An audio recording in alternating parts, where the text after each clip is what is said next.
नमस्कार, मैं हूं रमन मंगवाई और स्वागत है आपका न्यूज इंडिया में। 5 राज्यों में चुनाव के बीच दलित वोटर्स को लुभाने की कोशिश में सियासी दल जुटे हुए हैं। आज संत रविदास की 645वीं जयंती है, जिस मौके पर प्रधानमंत्री नरेंद्र मोदी से लेकर कई दिग्गज नेताओं का रविदास मंदिर में जमघट लगा। दिल्ली से लेकर वाराणसी तक रविदास मंदिरों में नेता पूजा अर्चना के लिए पहुंचे, जिसमें उत्तर प्रदेश के मुख्यमंत्री योगी आदित्यनाथ, पंजाब के मुख्यमंत्री चरणजीत सिंह चन्नी, कांग्रेस राष्ट्रीय महासचिव प्रियंका गांधी और राहुल गांधी जैसे प्रमुख नेता शामिल रहे। चुनावी सभा को देखते हुए संत दरबार में सियासत के दिग्गज जुटे हैं। सभी दलों के नेता गुरु के दर पर माथा टेक रहे हैं और संत रविदास के सहारे चुनावी वैतरणी को पार करने की कोशिश में लगे हैं।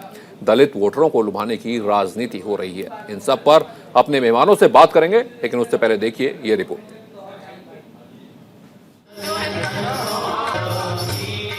मन चंगा तो कठौती में गंगा का संदेश देने वाले संत रविदास जी की जयंती देश भर में मनाई जा रही है, जिसको लेकर उनकी जन्मस्थली वाराणसी से लेकर पंजाब तक सियासी दिग्गजों का जमावड़ा लगा है।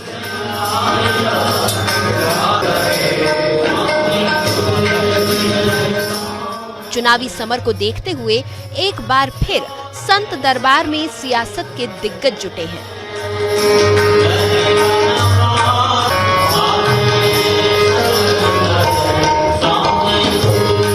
सभी दलों के नेता गुरु के दर पर मत्था टेकने पहुंच रहे हैं। कोई मंदिर जाकर पूजा अर्चना कर रहा है तो कोई भजन कर रहा है।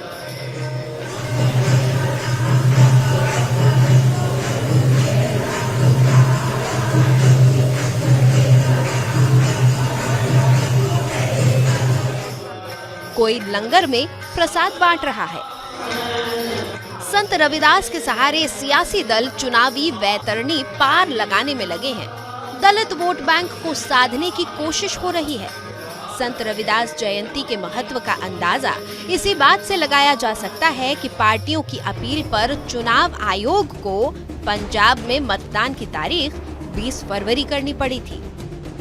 1443 में जन्मे संत रविदास आज भी दलितों के सबसे बड़े आदर्श हैं। संत रविदास की शिक्षाओं और उनकी बात करने वालों से खुद को कनेक्ट करते हैं। प्रधानमंत्री नरेंद्र मोदी करोलबाग के गुरु रविदास आश्रम धाम मंदिर पहुंचे, जहां उन्होंने पूजा अर्चना की। महिलाओं के बीच बैठकर मंजीरा भी बजाया।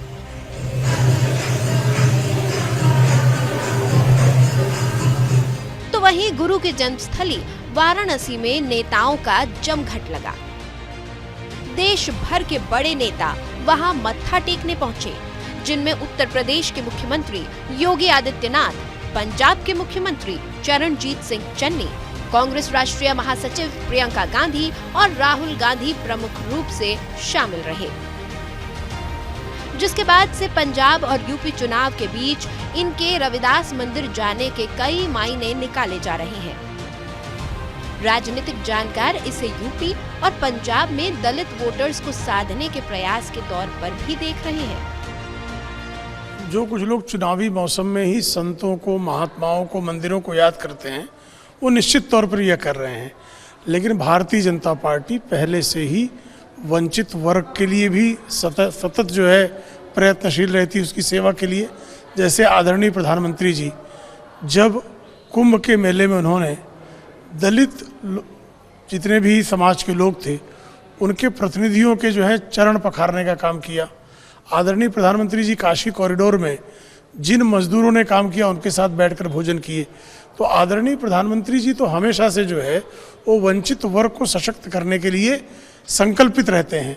लेकिन कुछ लोग जो हैं वो चुनावी मौसम में निकल पड़ते हैं और तब वो लंगर में भी चले जाते हैं, मंदिर में भी चले जाते हैं और मुल्ले के यहाँ तो दौड़ना उनका वैसे जो है पुराना उनका अभ्यास है।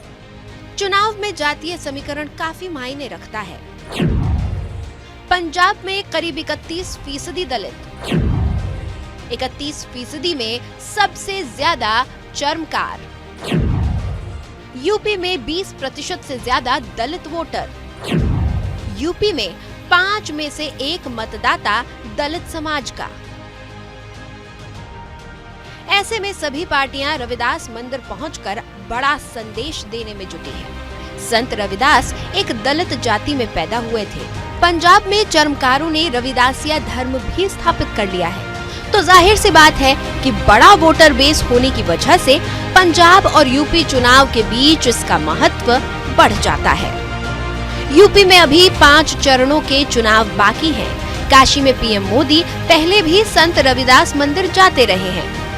इससे पहले मायावती ने भी काशी में ही रविदास प्रवेश द्वार और उनके नाम पर पार्क बनवाया था। यूपी में भदोही जिले का नाम संत रविदास नगर है, तो रविदास जी के सहारे एक बार फिर पार्टियां खुद को गरीब, बेसहारा और दलितों के साथ खड़े होने वाली पार्टी साबित करने में जुटी है। लेकिन मिशन 2022 में दलित किसके साथ जाएंगे, इसका ठीक ठाक अनुमान किसी के पास नहीं है। हालांकि ये तय है कि जिसको भी दलित का साथ मिलेगा उसके लिए सत्ता का सफर काफी आसान हो जाएगा। Bureau report, news India. तो रविदास जी ने कहा है कि प्रेम न कबहू छुप सके, लाख छुपाए कोई, मुंह से प्रेम न बोलिए, नैन दे हैं रोई। यानी अगर आप किसी को प्रेम करते हैं तो बोलने की जरूरत नहीं होती, आंखों से आंसू टपक पड़ते हैं और आपका प्रेम जाहिर हो जाता है। लेकिन आज जो दिन है पूरा का पूरा, उस दिन क्या स्वांग रचा जा रहा है? तमाम राजनीतिक पार्टियां क्या रविदास जी की उस बात को भूल गई हैं कि मन चंगा तो कटौती में गंगा। यानी अगर वाकई में आपका मन चंगा है तो आपको मंदिर जाने की जरूरत नहीं है, मस्जिद जाने की जरूरत नहीं है, भगवान आपको यहीं मिल जाएंगे। और भगवान जो इस चुनावी वक्त में वोटर बन गया है और अगर आपने काम किया है तो फिर आपको मंदिर मंदिर दर दर घूमने की जरूरत नहीं है। तो चुनावी मौसम है और ऐसे में एक बड़े वोट वर्ग को लुभाने के लिए क्या नेता, जो जितने भी पॉलिटिकल पार्टी के बड़े नेता हैं, उन्हें इसलिए रैदास जी याद आ रहे हैं या फिर वाकई में ये रैदास जी के उपदेशों का ही असर है या उनकी बात को, उनके भक्ति मार्ग को आगे बढ़ाना चाहते हैं? तमाम मेहमान मेरे साथ जुड़े हुए हैं। धनंजय गिरी साहब भारतीय जनता पार्टी से हैं, भुवन जोशी जी हैं जो कि समाजवादी पार्टी से हैं, वंदना पांडे जी राजनीतिक विश्लेषक हैं और साजन सिंह जी हैं जो कि बहुजन समाजवादी पार्टी से जुड़े हुए हैं। तो तमाम मेरे मेहमान मेरे साथ जुड़े हुए हैं और धनंजय गिरी जी के पास ही मैं पहले चलना चाहूँगा। काफ़ी पढ़ा हुआ है उन्होंने तमाम धर्म ग्रंथों को, रैदास को। धनंजय जी, मन चंगा तो कटौती में गंगा, और आज सारे नेता रैदास जी के दर पर माथा टेक रहे हैं, तो क्या ये वोट बैंक को लुभाने की कोशिश है? चुनावी वक्त में रैदास जी याद आ रहे हैं सबको। रमन जी, मैं आपकी बात से अपनी बात शुरू करता हूं। मोदी जी का मन चंगा है इसलिए इनकी कटौती में गंगा है। मोदी जी को जब मां गंगा बुलाती है तब इस पुकार में कटौती की गंगा भी है। गंगा की पुकार संपूर्ण विरासत की पुकार है। मोदी जी इस विरासत के असली दावेदार हैं। गोवर्धनपुर में जन्मे रविदास ने मानवीय एकता का संदेश दिया। मोदी जी गोवर्धन पर के इस संदेश को अपने कंधे पर उठाया है। मजदूरों ही नहीं, पूरी दुनिया के मनुष्यों को एक करने की, आगे आने की जरूरत है। जिन मानवीय सभ्यता को सम करने का संदेश गुरु रविदास ने दिया, मोदी जी इसी को आगे बढ़ा रहे हैं। रविदास जी ने कहा था, ऐसा चाहूं राज में जहां मिले सबन को अन्न, छोट बड़े सब सम बसे रविदास रहे प्रसन्न। संत शिरोमणि रविदास जी आज अवश्य प्रसन्न होंगे।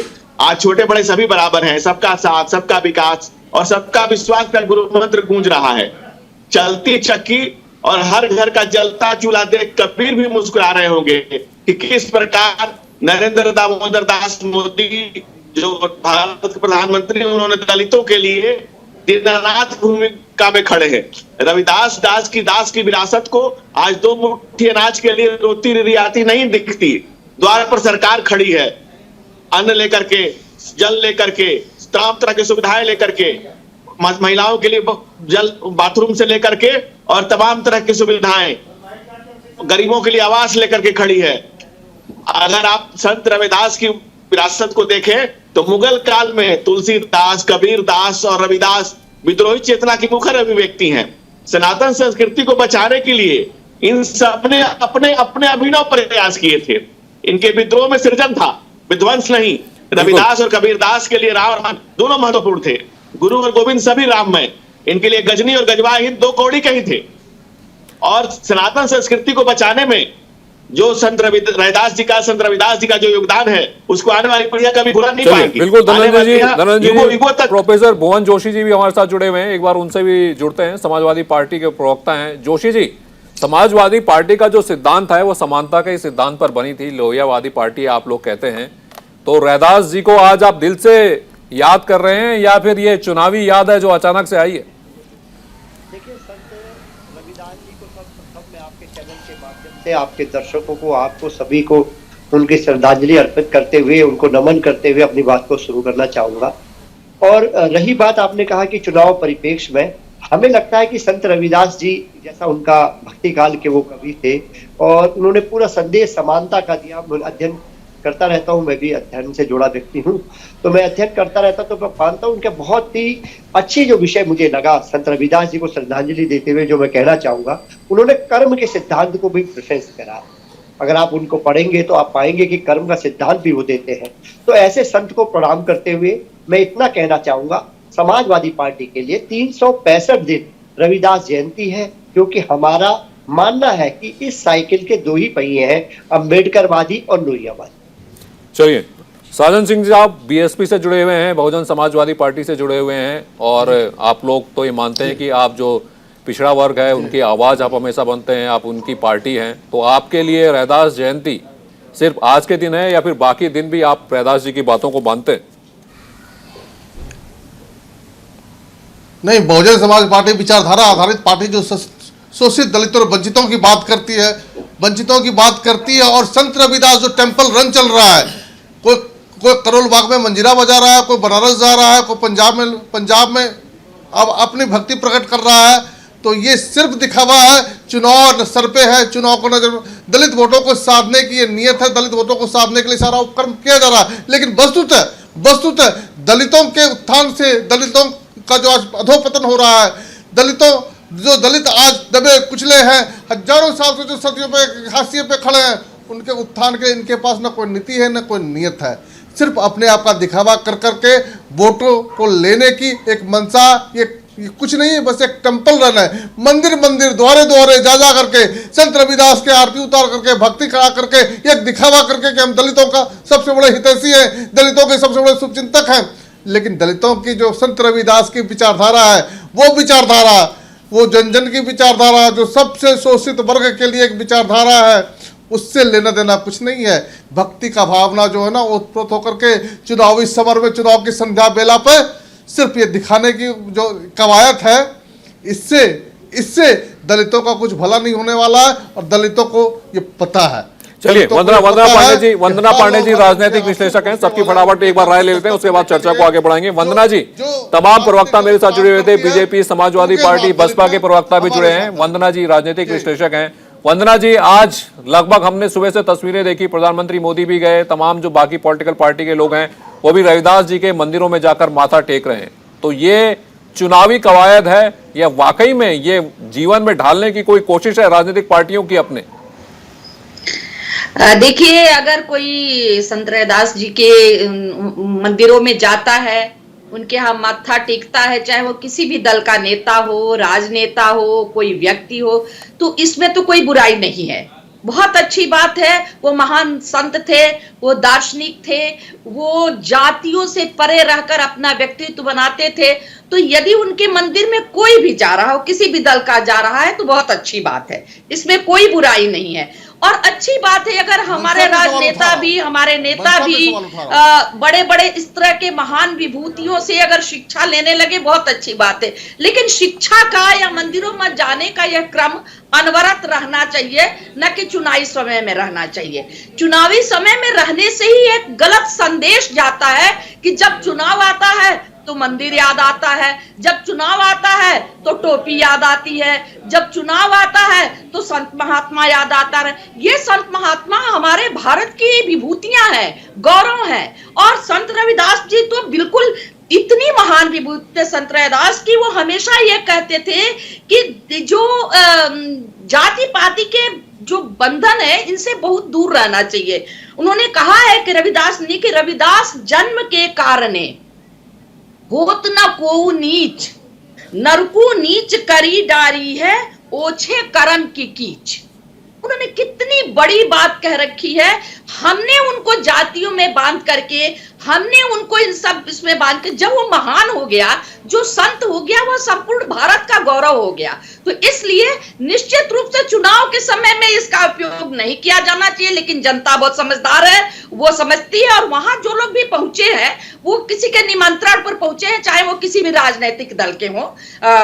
संत रविदास जी के मंदिर में चाहे कहीं भी जरूर निमंत्रण गया है। और अगर हमारे संत महात्माओं को गौरवान्वित करने का कोई भी अवसर आए तो करना चाहिए, लेकिन उस नाम पर जनता को दिग्भ्रमित नहीं करना चाहिए। यह एक गलत संदेश जाता है। तो इसलिए इस परिप्रेक्ष्य में जाना अच्छी बात है, लेकिन चुनाव के समय में किसी भी दल को इसका दुरुपयोग या इसके चुनाव के लिए उपयोग करना थोड़ा ठीक नहीं है। धनंजय जी, सुबह सुबह ही एक तस्वीर और वीडियो लगभग सारे सोशल मीडिया पर वायरल हो गया, जिसमें प्रधानमंत्री जी एक भजन मंडली में शामिल थे और उनके हाथ में मंजीरा भी था, वो भजन में डूबे हुए थे। तमाम तरह के बयान सामने आने लगे। कुछ ने कहा कि वाकई में रविदास जी की भक्ति में डूबे हैं, तो किसी ने कहा कि ये सिर्फ चुनावी स्टंट है। देखिए, ऐसा है कि कुछ लोग चुनाव की चुनचुनाहट जब होने लगती है तो खुद को अपना जाति, धर्म, गोत्र, वंश सब बताने लगते हैं, अपने आप को साबित करने में लग जाते हैं। मोदी जी और योगी जी को कुछ साबित करने की जरूरत नहीं है। ये लोग हमेशा से काशी के सिर गोवर्धन स्थित उनके मंदिर में जाते रहे। उनका मंदिर का निर्माण अविच्छिन्न रूप से चल रहा है। इसके लिए चुनावी के समय के श्रद्धा और भक्ति की हमें जरूरत नहीं है। संत रविदास के प्रति जो श्रद्धा है और जिस ढंग से उनके मंदिर का निर्माण चल रहा है, या उनके उद्देश्यों को, उनके आदर्शों को जिस तरह से जिया जा रहा है, समाज के अंतिम पायदान पर खड़े व्यक्ति को जिस तरह से स्ट्रेंथन किया जा रहा है, सरकार जिस ढंग से दलितों, शोषितों, वंचितों, पीड़ितों के समाज के अंतिम पायदान पर खड़े व्यक्ति का काम कर रही है, क्योंकि मोदी जी के लिए कोई किताबी बातें नहीं है। समाज में जो विसंगतियां हैं या समाज में जो एक अंतिम पायदान पर खड़े व्यक्ति की पीड़ा है, वो यथार्थ को उन्होंने खुद भोगा है। अब जहां तक आप विपक्ष की बात कर रहे हैं सर रमन जी, तो विपक्ष मणिकर्णिका घाट पर बनारस के मुद्दे जल रहे हैं और विपक्ष के मुद्दे भी जल रहे हैं। विपक्ष को यह नहीं पता कि शमशान घाट की आग से, जोशी जी की बात चलते हैं, समाजवादी पार्टी। जोशी रमन जी मुझे कंप्लीट कर लेने दीजिए। विपक्ष को यह नहीं पता कि शमशान घाट की आग से परिवर्तन की मसाले नहीं जला करती हैं। इसके लिए अखंड चेतना की जरूरत होती है। विपक्ष में रविदास का मंदिर खोज रहा है ताकि कुछ वोट मिल सके। मोदी जी की समर्थन के लिए नहीं, समर्पण के लिए रविदास के मंदिर के सामने खड़े हैं। राम सुधी की और समाज के अंतिम व्यक्ति की। बिल्कुल जोशी जी समाजवादी पार्टी से जुड़े हुए हैं। जोशी जी, चुनाव के वक्त में ही समाजवादी पार्टी को भी रविदास जी नजर आ रहे हैं, याद आ रहे हैं, जबकि जब आपकी सत्ता थी तब बिल्कुल भी नजर नहीं आते थे वो कहीं। हमारे लिए सबसे बड़ी बात है, हम लोगों का जो चिंतन है, समाजवादी चिंतन, वो एक बात की आज्ञा देता है। वो आज्ञा ये देता है कि हमेशा समाज में समानता का भाव रखना और हमेशा मदद आखिरी खड़े व्यक्ति की करना, ये हमारी पार्टी की आइडियोलॉजी। हम इस आइडियोलॉजी पे चलता है और मैं अपने को कनेक्ट कर पाता हूँ संत रविदास जी से, हमारी पार्टी की आइडियोलॉजी से। सर कैसे सैफई महोत्सव होता है, वहाँ कहाँ होता है? रविदास जी के दोहों का कोई संगम कब हुआ? मैं विषय बताना चाहता हूँ, आप ही के विषय पर आया था। संत रविदास जी ने जो छुआछूत के खिलाफ लड़ाई लड़ी, तो उस लड़ाई को लड़ने का काम समाजवादी लोग करते हैं। हमारा मानना है कि कोई भी धर्म, कोई भी जाति, कोई भी वर्ग, उस समुदाय के आखिरी खड़े व्यक्ति तक न्याय दिलवाना और उसके हकों की लड़ाई को लड़ना और उस पर थोड़े जो भी विकास की किरण हम उसके घर में दे सकते हैं, वो किरण देने का काम हम लोग करते हैं। चलिए वापस आएंगे, इस चर्चा को आगे बढ़ाएंगे। एक छोटा सा ब्रेक मुझे इस वक्त लेना है, ब्रेक के बाद वापस लौटना है।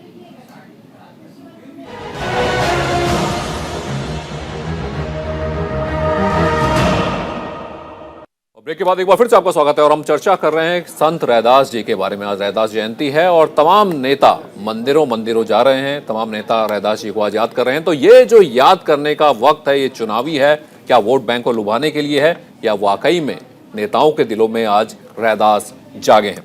तमाम नेताओं से मेरी बात हो रही थी, तो अब सीधा रुख करते हैं बसपा के नेता साजन सिंह जी का। साजन सिंह जी, रविदास जी के बारे में हमने सुना है कि एक छोटी सी कुटिया में रहते थे, जूते गांठा करते थे और भजन में, भक्ति में डूबे रहते थे। क्या बहुजन समाजवादी पार्टी में कोई भी एक ऐसा चेहरा नजर आ रहा है जो इस सिद्धांत को मानता हो, जिसका जीवन रविदास जी की तुलना में कहीं भी समानता रखता हो? आप बात भले ही दलितों की करें, आप भले ही झंडा उठाने की बात करें पिछड़े वर्ग का।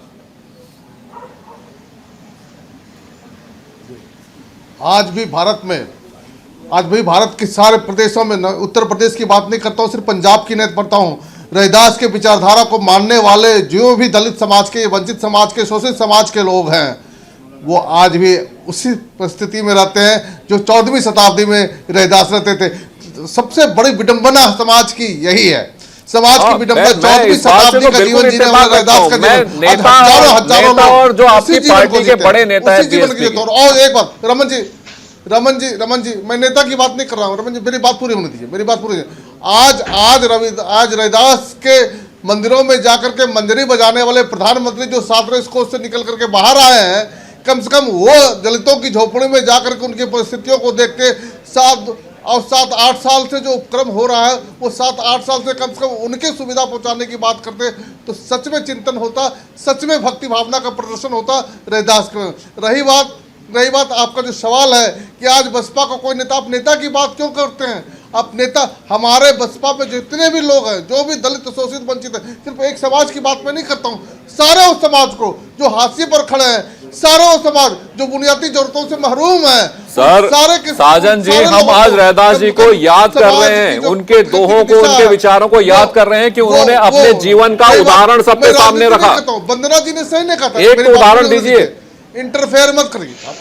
नहीं रही बात, मैं विचारधारा की बात करता हूँ। आज विभूति है समाज में, आज भारत की विभूति है रविदास, जिसके शिक्षा के ऊपर में आज कम से कम जागृत हो रहा है, लोग उठने को तैयार है समाज हमारा। उस रविदास के राजनीति करने का समय नहीं है, लेकिन विडंबना यही है कि वोटों को साधने के लिए 32% वोट पंजाब का, 22% वोट यूपी का, ये सारे 32 और 22 के बीच में कहीं ना कहीं विचारधारा झूल रही है। क्यों आप प्रदर्शन करने जाते हैं सांड बेला में, चुनाव की सांड बेला में? अगर आप भक्ति का प्रदर्शन करने किसी महापुरुष के कुटिया में जाते हैं, किसी महापुरुष के मंदिरों में जाते हैं, तो मनसा क्या? अब रविदास जयंती चुनाव के वक्त में आई है तो क्या करें बताइए? इसलिए उठा रहा हूं कि सच नहीं, चुनाव के वक्त आया तो चुनाव के पहले से कहा, ये तो पता था कि रविदास की जयंती आने वाली है, ये पता था। सच्ची भावना का प्रदर्शन कब होगा? उदाहरण दीजिए ना, अपनी पार्टी के किसी नेता का उदाहरण दीजिए जिन्होंने रविदास जी जैसा जीवन जिया हो।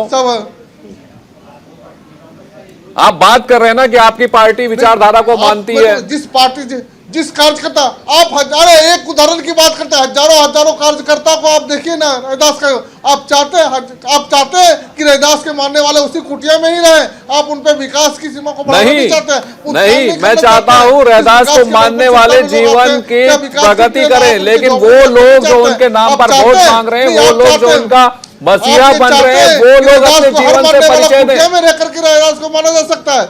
रविदास के विचारधारा को सही तरह से मानने के लिए कुटिया में रहना जरूरी है क्या? कुटिया में रह करके रविदास आप नहीं चाहते हैं क्या? आज के सामाजिक विचारधारा में जितने राजनीतिक दल हैं, जितने भी प्रगतिशील आपको कहते हैं, क्या यही कर करके बसपा के नेताओं ने पूरे महल खड़े कर लिए, लेकिन रविदास जी की कुटिया में रविदास जी को मानने वाले आज भी वही है सर। यही परेशानी है। धनंजय जी के पास चलता हूँ, फिर वंदना जी के पास आऊंगा, वापिस आऊंगा, साजन जी वापिस आऊंगा, बाकी पैनलिस्ट भी हैं। धनंजय जी, मैं तमाम जगह घूमा, मैंने कई इलेक्शन कवर किए, लेकिन आज भी जो मलिन बस्तियां हैं उनकी हालत बहुत ज्यादा नहीं सुधरी है। काफी वक्त आपकी पार्टी को भी मिला है, लेकिन आज भी चाहे पंजाब हो, चाहे फिर उत्तर प्रदेश हो, तमाम जगहों पर जो पिछड़ा वर्ग है, जो दलित बस्तियां हैं, जो मलिन बस्तियां हैं, आज भी विकास से दूर हैं। तो क्या सिर्फ रविदास जयंती के दिन प्रधानमंत्री जी का मंदिर में जाकर भजन करना ही काफी है? सबसे बड़ी विडंबना यही है। देखिए ऐसा है, साजन सिंह जी बोलने दीजिए, धनंजय सिंह जी को भी आपके पास आएंगे जी। देखिए ऐसा है कि रविदास जी राष्ट्र के उन नायक और राष्ट्रीयता के विकास में बाधक जातिवाद, अस्पृश्यता, आडंबर के घोर विरोधी थे। चाहे रामायण के रचयिता महर्षि वाल्मीकि हो या रविदास या कबीर जी, सबको हिंदू समाज ने सर आंखों पर उठाया। मैं जिस बात की आप बात कर रहे हैं कि समाज के विकास की दौड़ में कुछ लोग छूट गए, ये लंबे समय से जो लोग शासन कर रहे थे, जो अलग अलग विचारधारा की पार्टी बना करके और परिवार का पोषण कर रहे थे, उनसे इस समाज को मुक्ति तब मिली जब एक सही शासन के हाथों में देश की सत्ता आई। आज मोदी जी ने जो सिर्फ रविदास जी का मंदिर नहीं जा रहे हैं, उन्होंने आप देखा होगा कि कार्यक्रम खुद झाड़ू उठा करके स्वच्छता का कार्यक्रम शुरू किया, यानी कि देश में स्वच्छता के महत्व को समझाया। या तो गांधी ने समझा या महात्मा मोदी ने समझा। उसके बाद आप देखिए हर घर में शौचालय बनाने का, मलिन बस्ती को सरकार की योजनाओं से पक्के मकान बनाने का। और पहले आप गांव में अगर रमन जी कभी गए होंगे, पहले के चुनाव में कवर करने गए होंगे, तो गांव में जाते ही आपको मुंह में रुमाल रखने की जरूरत पड़ती होगी। आज गांव गांव स्वच्छ किए जा रहे हैं, लेकिन ये इतनी बड़ी आबादी है कि इसमें थोड़ा समय लग रहा है। लेकिन आप अगर काम की रफ्तार को देखें तो इतनी तेजी से रफ्तार किया जा रहा है। और माओ के जैसे आप नदियों के छीर से लेकर के और माताओं बहनों के नीर तक मोदी जी को हर चीज की चिंता है। इसीलिए उज्ज्वला योजना से महिलाओं के हर गरीब के घर में सिलेंडर पहुंचा रहे हैं। धनंजय जी, आपकी इस बात का जरूर मैं आपसे सवाल और पूछना चाहता हूं। वंदना जी और भुवन जी के पास भी चलेंगे। एक छोटा सा ब्रेक मुझे यहाँ पर लेना पड़ रहा है, फिर तुरंत वापस लौट रहे हैं।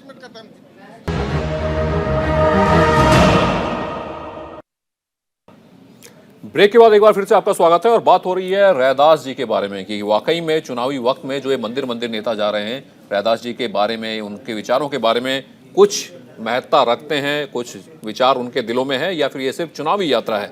और मेरे तमाम पैनलिस्ट मेरे साथ जुड़े हुए हैं। धनंजय जी, आपसे शुरू करता हूं, अभी वापस आता हूं, बस जल्दी से मुझे इसका जवाब दीजिएगा। अभी मैं एक सर्च कर रहा था और तमाम बड़ा तकलीफ दे ये जानकारी आई। सीवर की सफाई में अब भी मर रहे इंसान। 5 फरवरी 2020 सीवर की मौत की ताजा खबर, ये भी 20 की है। 21 में भी सफाई के दौरान 2 कर्मियों की मौत हुई है। मौत के सीवर सफाई में 3 साल के दौरान 271 सफाई कर्मियों की मौत हुई। सीवर में मरी मौत करीब 50% पीड़ित परिवारों को मिला ही 10 लाख का मुआवजा। सीवर में दम घुटने से सफाई कर्मचारी की मौत। सीवर में सफाई करने उतरे 3 की मौत, 1 का अंतिम संस्कार। तो इस तरह की तमाम खबरें ये धब्बा हैं। तो आप कितना भी मंदिर चले जाइए, आप कितना भी मंजीरा बजा लीजिए, जब तक जमीन पर चीजें सही नहीं होती, जब तक जो वादे किए गए थे ये सही नहीं होते, तब तक रैदास जी को याद करना क्या करना। रैदास जी को याद नहीं कर रहे, रैदास जी को आत्मसात किए हुए, रैदास जी के संदेशों को जी रहे हैं, रैदास जी के संदेशों से जीवन को चलाने का प्रयास कर रहे हैं, रैदास जी के संदेशों को समाज में ही नहीं खुद में भी उतारने का प्रयास कर रहे हैं। आप रैदास जी का मंदिर कितना गए ये मैटर नहीं करता है, रैदास जी के आपके अंदर कितना आए, आपने रैदास जी को कितना ग्रहण किया। वो तो सागर की तरह है, अथाह सागर की तरह है। सागर से आपने कितने मोती चुने, आपने कितना कुछ सीखा, जीवन जीने के लिए क्या लेकर आए। आप वहां वोट के लिए गए थे, समाज को दिखाने के लिए गए थे, या उनसे कुछ पाने गए थे।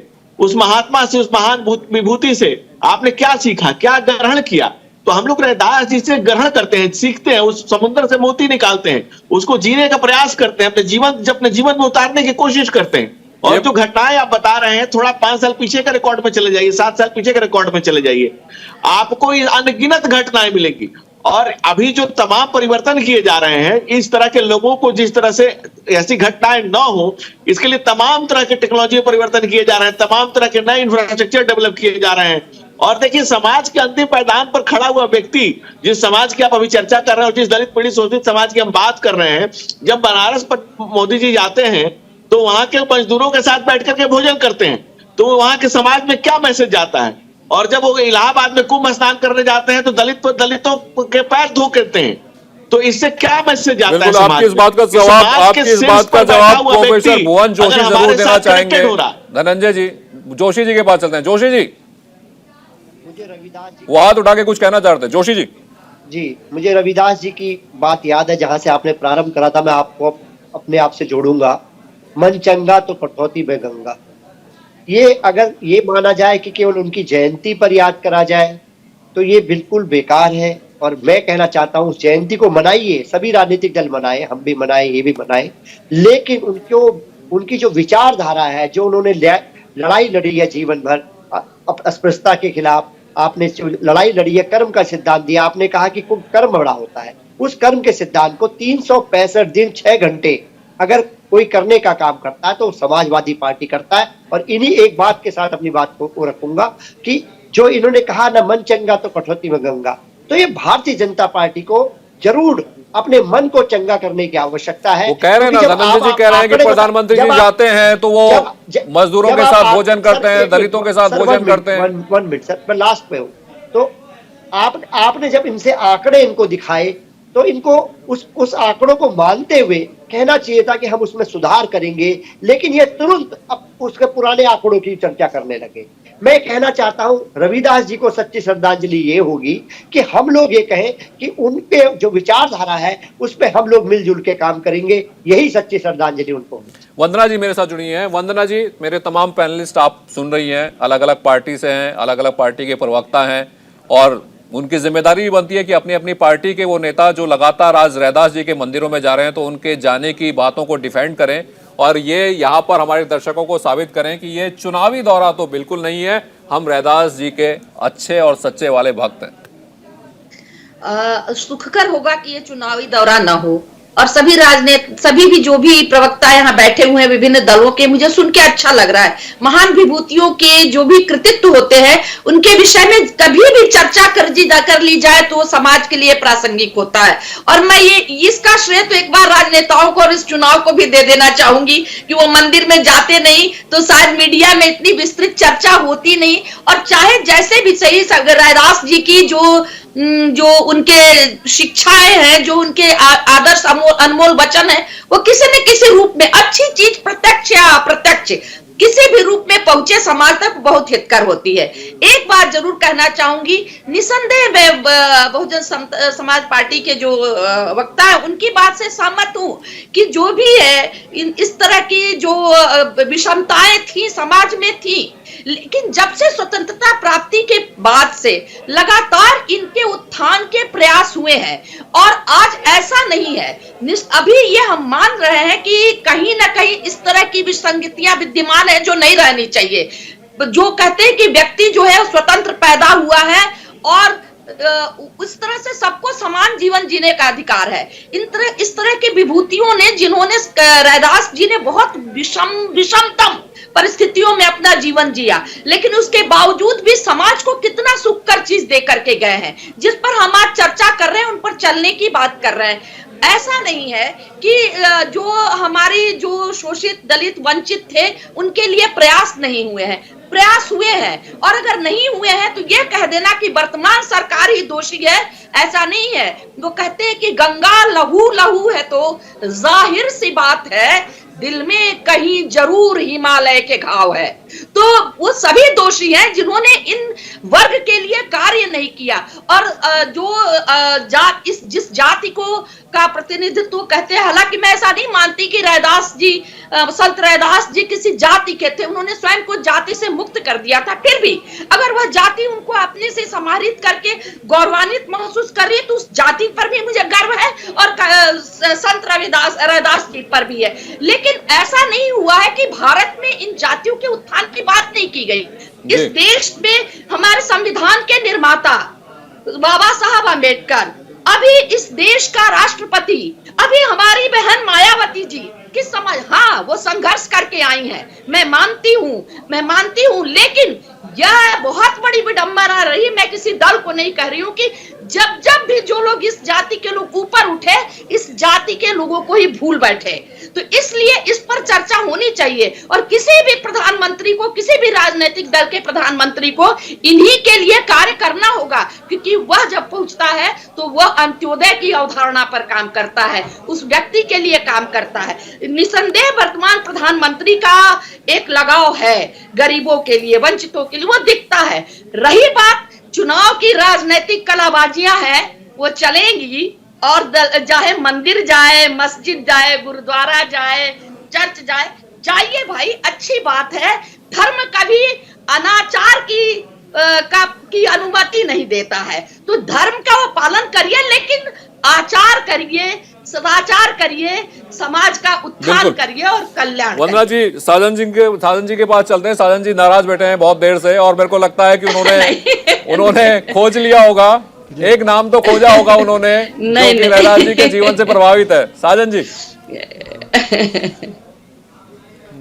नहीं, मैं ये कहता हूँ जी, मेरी बात नहीं, वंदना जी की बातों से बहुत अच्छी बातें वंदना जी ने बताई। आप देखिए 14वीं शताब्दी के संत के सारे जीवन धारा का, सारे विचारों का, सारे शिक्षण का आज 22वीं शताब्दी के पूर्वार्ध में अगर प्रासंगिक है तो समझने की जरूरत है क्यों है। इसलिए है कि समाज में वो सारी विसंगतियाँ अभी मौजूद हैं जिसमें उनके विचारधाराओं की उपयोगिता है, प्रासंगिक है वो विचारधारा। आज भी आज़ादी के 75 साल के बाद भी जब इतना विकास हुआ है भारत का, उसमें भी अगर मलिन बस्ती है तो ये समाज पे धब्बा है। धब्बा इसलिए है कि हमने विचारधारा को सही तरीके से, जो राजनीतिक नेतृत्व है जिसको समाज में उत्थान करने का जवाबदेही है, उसने सही तरीके से काम किया नहीं आज़ादी के इतने वर्षों के बाद भी। इसलिए हमारी दिशा और दशा यही है। लेकिन सबसे बड़ी बात है रमन जी, जो मैं कहना चाहता हूँ, आधी रात को दलितों की बेटी को जलाने वाले का जो धब्बा है, वो धब्बा ढोल मजीरा बजाने से खत्म नहीं हो सकता है। सही उत्थान, सही नीति आप तभी कर सकते हैं जबकि दलितों की झोपड़ी में जाकर के, उस मलिन बस्ती में जाकर के दर्द को जानने का कोशिश करें कि उनकी दर्द क्या है। रही बात आज जो आपका सवाल है कि आप में ऐसा कौन सा नेता है, अरे हमारा नेता, हमारे जो बहन मायावती जो संघर्षों से उत्पन्न हुई नेता है, 5 साल के मुख्यमंत्री बने हुए, जिसने गांव-गांव घर घर उसके संघर्ष, अगर आप उनकी आज सफलता को देखते हैं, उस संघर्ष को आप दरकिनार नहीं कर सकते, हटा नहीं सकते। उसके संघर्ष को देखिए। कांग्रेस के एक नेता ने कहा था कि मिरेकल ऑफ डेमोक्रेसी है, प्रजातंत्र की सबसे बड़ी खूबी है कि झोपड़ी से आज कोई आदमी अगर महल में आता है तो आपको कम से कम इस विचार पे उस बाबा साहब के दिए संविधान का नमन जरूर करना चाहिए कि संविधान का ये देन है कि आज फांसी पर खड़ा आदमी, अगर कोई व्यक्ति झोपड़ी से महल में आता है तो मेरे दिल में उसके लिए बहुत सम्मान है, बहुत खुशी है, और वो भी तब जबकि वो संघर्षों से आता है। लेकिन ये सम्मान तब थोड़ा सा गायब हो जाता है जब महलों में आया हुआ व्यक्ति झोपड़ी वाले को भूल जाता है। बिल्कुल सही, रही बात, बिल्कुल सही, बिल्कुल सही, आपने बिल्कुल सही कहा। नहीं, यही बात धनंजय जी, आ रहा हूं आपके पास, एक बार साजन जी अपनी बात पूरी बात कर लो, मैं पूरी बात कर लूं। हम सिर्फ दिखावा करने की राजनीति नहीं करते हैं। ये दिखावा की राजनीति, जो मंशा इसके पीछे जो वोटों की साधने की नीति है, उस पर दिखावा की राजनीति नहीं करते। सच में आज जो 2007 से 12 तक का एक जो शासन था बहन का ना, कम से कम उदाहरण प्रस्तुत करता है उसमें दलितों के लिए कितना काम हुआ। कम से कम सुरक्षा की भावना तो थी, दलितों की लड़की आधी रात में जलाई नहीं जा रही थी, दलितों को बदायूं हो, चाहे उन्नाव हो, चाहे वो हाथरस हो, इस तरह की प्रश्न है कि बेटियां सबकी होती हैं, चाहे वो दलित की हो चाहे सवर्ण की हो। जलाया जाना बुरा है, चाहे दलित की बेटी हो या सवर्ण की बेटी हो। बेटी बेटी है और वो उसका बहुत दर्द है। लेकिन मैं ये पूछती हूँ कि नोटों की मालाएं पहनने वालों ने अपने महलों और उस झोपड़ियों के बीच में इतना अंतर क्यों कर लिया? इतना अंतर क्यों कर लिया? इस पर जरूर आपसे मेरी विनम्र प्रार्थना है, इस पर विचार करिए। हम बहुत सम्मान करते हैं उनकी। इसका जवाब दीजिएगा, मैं धनंजय जी के पास आऊंगा, उनसे जवाब परसेप्शन की जो जी, फिर आता हूं मोहन जी आपके पास। जी जी जी, वंदना जी को जवाब दे दूं, वंदना को 30 सेकंड में वंदना जी को जवाब। हाँ, जो परसेप्शन की पॉलिटिक्स है ना, ये सिर्फ नोटों की माला दिखने वाले जो दिखावा चीज है, लेकिन संघर्ष को देखता है, उनके किए हुए कामों को नहीं देखता है। अगर आप नोटों की माला देखते हैं ना, कम से कम दूर हटा कर उनके संघर्षों की यात्रा को देखिए, उन्होंने जो काम किया है उनको जानने का कोशिश कीजिए, तो कम से कम ये लगेगा कि राजनीतिक, जितने भी राजनीतिक दल भारत में मौजूद हैं, आज भी दलितों के बीच में, आज भी दलितों के बीच में, शोषितों के बीच में, बच्चों के बीच में, हमारे जो बीएसपी के मित्र हैं उनकी बात आपने सुनी होगी, तभी आपने तमाम बातें, आरोप उनके सुने होंगे, आप जरूर इसका जवाब देना चाहेंगे। दलित की बेटी की भी उन्होंने बात की, तमाम बात की, और उन्होंने कहा कि आज जो भी तस्वीरें हैं वो सिर्फ वोट के लिए हैं। रमन जी, बहन मायावती जी ने इस मुख्यमंत्री बनने के पूर्णकालिक जो मुख्यमंत्री बनी थी, उसके पहले उन्होंने एक नारा दिया था कि चढ़ गुंडन की छाती पर मुहर लगाओ हाथी पर। वो गुंडन उन्होंने समाजवादी पार्टी को कहा था। क्यों कहा था? क्योंकि उनके साथ गेस्ट हाउस कांड हुआ था, जिसमें समाजवादी पार्टी के लोगों ने उनके गेस्ट हाउस में उनके प्रतिष्ठा को तार किया था और उनको जलाकर जान से मारने की कोशिश की थी। और बहन मायावती को बचाने का काम किसने किया था? ये सब लोग जानते हैं। भाजपा के नेता ब्रह्मदत्त द्विवेदी ने बहन मायावती की जान बचाई थी, और इसके लिए बहन मायावती हमेशा उनके उपकृत रही और उन्हें भाई मानकर राखी बांधती रही। ये बसपा के नेता को नहीं भूलना चाहिए, और नहीं पता हो तो गूगल कर ले और बहन मायावती से खुद पूछ ले। और रही बात दूसरे हमारे समाजवादी पार्टी के मित्र जो कह रहे थे कि एक पहिया जो है उस अम्बेडकरवादी है, जिस दिन बहन मायावती के साथ गेस्ट हाउस कांड किया, इन्होंने एक दलित महिला को जलाने का प्रयास किया और उनकी प्रतिष्ठा को तार किया, उस दिन अम्बेडकरवादी को धो दिया। और जिस दिन सफाई समाजवाद का जो नृत्य हुआ, जो नृत्य चला वहां पर, जो कलयुगी नृत्य जो हुआ, और सफाई पूरे सपा के शासनकाल में अगर कोई महोत्सव होता था तो सफाई समाजवाद होता था। लोहिया जी की साइकिल की ट्रिप उसी दिन पंचर हो गई। लोहिया जी अपने शर्म से अपने चेहरे पर ढक लिए होंगे, और अंबेडकर जी ने भी ढक लिया और लोहिया ने भी ढक लिया। सैफई समाजवाद जो जब से शुरू हुआ है, और समाजवाद के नाम पर ये परिवारवाद चला है। और समाजवादी नहीं, अगर परिवारवादी पार्टी नाम रख ले तो अच्छा होगा, या नमाजवादी पार्टी रख ले तो अच्छा होगा। भुवन जी आपकी बात का जवाब देना चाह रहे हैं। भुवन जी, देखिए, मैं कहना चाहता हूं इन लोगों से कि माननीय हमारे नेता माननीय अखिलेश यादव जी के एक बृहद सोच का आपको उदाहरण देना चाहता हूं कि हमने अंबेडकर जी को और रविदास जी को, जो उनको महत्व ना केवल हम जयंती पे देते हैं, बल्कि हमने उनके नाम पे अपने संगठन का माननीय अंबेडकरवादी वाहिनी का गठन करा है। ये माननीय अखिलेश यादव जी की सोच है उनके प्रति कि उन लोगों को संगठन से भी हम कैसे जोड़ के आगे उनका विस्तृत विकास करेंगे, और इस तरह की लड़ाई को लड़ने का काम समाजवादी पार्टी का। अब भारतीय जनता पार्टी के मित्र का अपना जवाब दे दूं, मैं इनसे पूछना चाहता हूं, ये महिला सुरक्षा की बातें बिल्कुल हवाई ना करें, हमारे सामने तो खास तौर पर ना करें। इनको जवाब देना है, इनके सहगल जी किस दुष्कर्म में जेल में है, इनको जवाब देना है चिन्मयानंद जी किस दुष्कर्म के जेल में है, और इनके धनंजय सिंह जी क्रिकेट की बैटिंग खेल के कौन सा वो लॉ एंड ऑर्डर दिखाना चाह रहे हैं, ये कौन सा चुनाव लड़के जो उन पे 25,000 का इनाम है, ये कौन सा प्रदेश को संदेश देना चाह रहे हैं। आप जाइए, आपकी राजनीतिक जमीन खिसक चुकी है, आपके विधानसभा के प्रत्याशियों को लोग गांव में घुसने नहीं दे रहे हैं। यही कारण है आपका जो 5 साल का कार्यकाल था, ये फोटो सेशन के लोग हैं, इनका फोटो सेशन आज भी दिखाई दे रहा है। चलिए भुवन जी, धनंजय जी वापस आगे जवाब लेते हैं। एक छोटा सा ब्रेक मुझे लेना है, ब्रेक के बाद वापस लौटता हूं।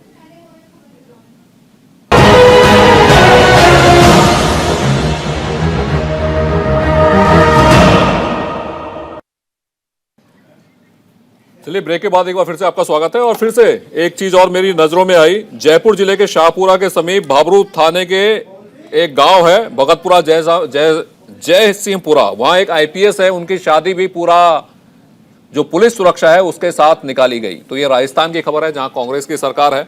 तो इस तरह की खबरें सामने अभी भी आती हैं कि एक आईपीएस है लेकिन उसको भी तमाम सुरक्षा के साथ अपनी जो शादी है उस तरह से करनी पड़ती है, घोड़ी पर पुलिस सुरक्षा में चढ़ना पड़ता है। और राजस्थान में कांग्रेस की सरकार है। तो अगर हम तमाम पार्टियों की बात करें तो रैदास जी को तो आज याद कर रहे हैं, लेकिन क्या वाकई में वो जो समुदाय से आते थे उन लोगों के बारे में वाकई में कुछ हुआ है? धनंजय जी, अब आप शायद जवाब देना चाहेंगे। उससे ब्रेक से पहले भुवन जी ने आप पे सीधा सीधा आरोप लगाया कि सिर्फ फोटो ऑप हुआ है पूरे आपके कार्यकाल में।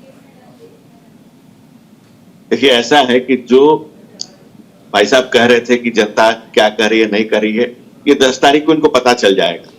पिछले बार से ज्यादा थमिंग मेजोरिटी से सरकार आ रही है, और गांव गांव में जो डबल इंजन की सरकार योगी जी और मोदी जी की चल रही है, जिसमें 3 करोड़ से ऊपर लोगों को टॉयलेट मिला है, 2 करोड़ से ऊपर लोगों को घर मिला है, 1.5 करोड़ से ऊपर लोगों को तमाम चीजें मिली है, और 15 करोड़ लोगों को राशन मिल रहा है। तो इनके लिए तो हर चीज चुनाव है। संत रविदास जी की जयंती भी चुनाव है, हर दिन चुनाव है, क्योंकि चुनाव की चुनचुनाहट से ही जागने वाले लोग हैं। हम लोग तो 24 घंटा 365 दिन आहरनी सेवा में जनता के बीच रहते हैं, जनता की सेवा करते हैं, उसी को जीते हैं। हमारे लिए वही जीवन है, तन समर्पित, मन समर्पित और यह जीवन समर्पित। जो अभी राष्ट्र नायक योग पुरुष नरेंद्र मोदी जी हैं, वो 24 घंटा 365 दिन एक आम आदमी परिवार से उठे हैं और देश के आम आदमी की दुख दर्द को दूर कर रहे हैं। जैसे हमारी बहन भी बता रही थी, युवादतन है समाज के अंतिम पायदान पर खड़े हुए व्यक्ति से। यूपी में एक कवि ने लिखा है कि पक्के समाजवादी हो, तस्कर हो या डकैत, इतना असर है खादी के उजले लिबास में। तो समाजवादी का मतलब ही आप उठा कर देख लीजिए, आप जितने बुलडोजर चले सब समाजवादियों पे चले, सारा अवैध निर्माण समाजवादियों ने करा। यूपी के छठे हुए जितने गुंडे बदमाश है सब समाजवादी पार्टी में है। समाजवादी पार्टी की पहचान ही यही है, यूएसपी ही यही है। और हमारी सरकार की यूएसपी है लॉ एंड ऑर्डर, किसी के साथ कुछ भी नहीं। और आज किसी भी कॉमन मैन से जाके पूछ लीजिए, आम बहू बेटी अपने आप को आज सुरक्षित महसूस कर रही है। योगी सरकार की यूएसपी है लॉ एंड ऑर्डर, और लॉ एंड ऑर्डर के विषय पर कोई कॉम्प्रोमाइज नहीं। हमारी सरकार ने इस तरह से शासन किया है, योगी जी ने इस तरह से उत्तर प्रदेश में शासन किया है कि वो थम्बिंग मेजोरिटी के साथ फिर से वापस आ रहे हैं। ठीक है धनंजय जी, भुवन जी से जवाब लेते हैं, फिर बाकी 2 पैनलिस्ट भी और मेरे साथ हैं। जी धनंजय जी, भुवन जी। मैं कहना चाहता हूँ, लखीमपुर खीरी में इनका लॉ एंड ऑर्डर में इनको याद दिला देता हूँ, शायद भूल गए हैं। इनका गृह राज्य मंत्री का बेटा किसानों पे थार चढ़ा देता है। उस थार को धार को उत्तर प्रदेश भूला नहीं है। और ये धनंजय सिंह जो बैटिंग कर रहे हैं ना, आपके 3 विकेट गिरा दिए। 10 मार्च को आपको दोबारा चैनल में मिलूंगा, आपके चैनल के माध्यम से आप पता चलेगा विकेट हमारे गिरे, आपके गिरे, 3 विकेट गिर चुके हैं आपके।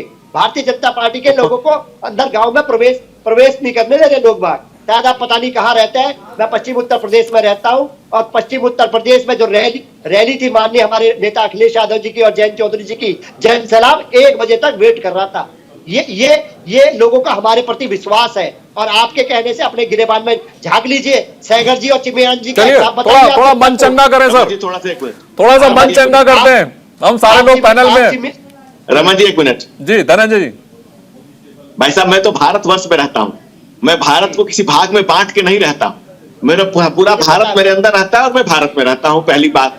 दूसरी बात, विकेट गिराना, ये आपकी भाषा ही बता रही है कि आप किस तरह के लोग हैं, किस तरह की संस्कृति को जीते हैं, क्या आपके संस्कार हैं। विकेट गिर गए, क्या कहना चाह रहे हैं आप? यही भाषा है आपकी। धनंजय जी, चुनाव है, चुनाव आएंगे जाएंगे, जीतेंगे हारेंगे, राजनीतिक बिल्कुल पार्टियां बिल्कुल, बनेंगी, रहदास जी की हम सिखाई सीखें राष्ट्र हमेशा रहना रहेंगी, चाहिए, हमेशा देश हमारे रहना साथ चाहिए। रहेंगी। संत रविदास के प्रति साजन जी को हमारी जोड़ लेते हैं, फिर रहनी वंदना जी के चाहिए। पास भी ये जाऊंगा विचार जल्दी लाना से। चाहिए। साजन जी, ये साजन विकेट जी, गिरने की बात करें, कौन सी भाषा बोल रहे हैं आप? साजन जी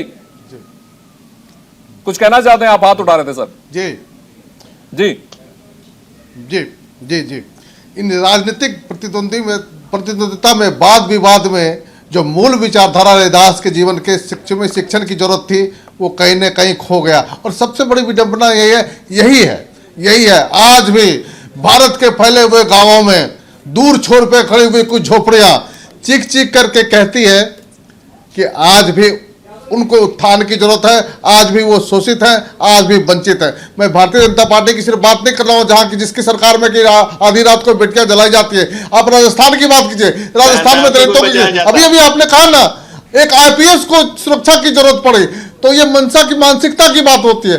मानसिकता को ठीक है, विचारधारा होती है, महापुरुष है भारत के, उस महापुरुषों के शिक्षण की जरूरत होती है। हम लोग मानसिकता को ठीक करने की बात है, पहले मानसिकता की जरूरत होती है। आप मानसिकता इसे डेवलप मैं बोल लूं, साजन जी, मैं बोल लेती हूँ, वंचितों का उत्थान हो सके।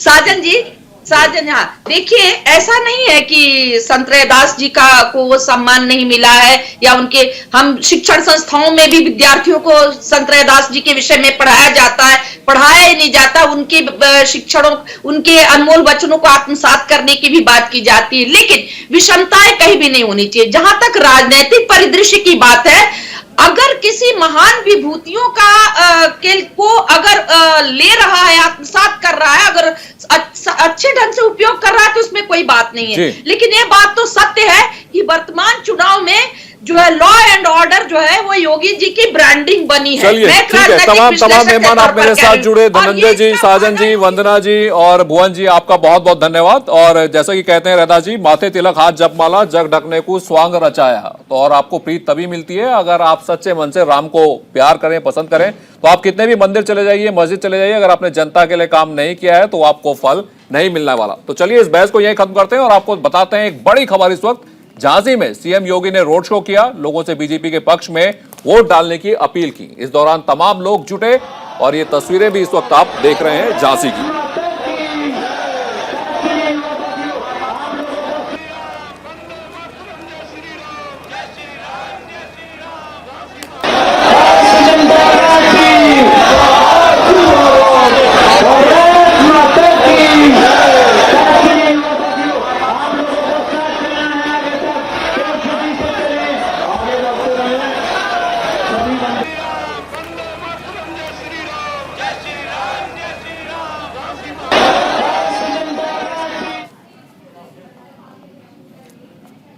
चलिए न्यूज इंडिया पर वक्त हो, छोटे से ब्रेक का। ब्रेक के बाद भी खबरों का सिलसिला चलता रहे।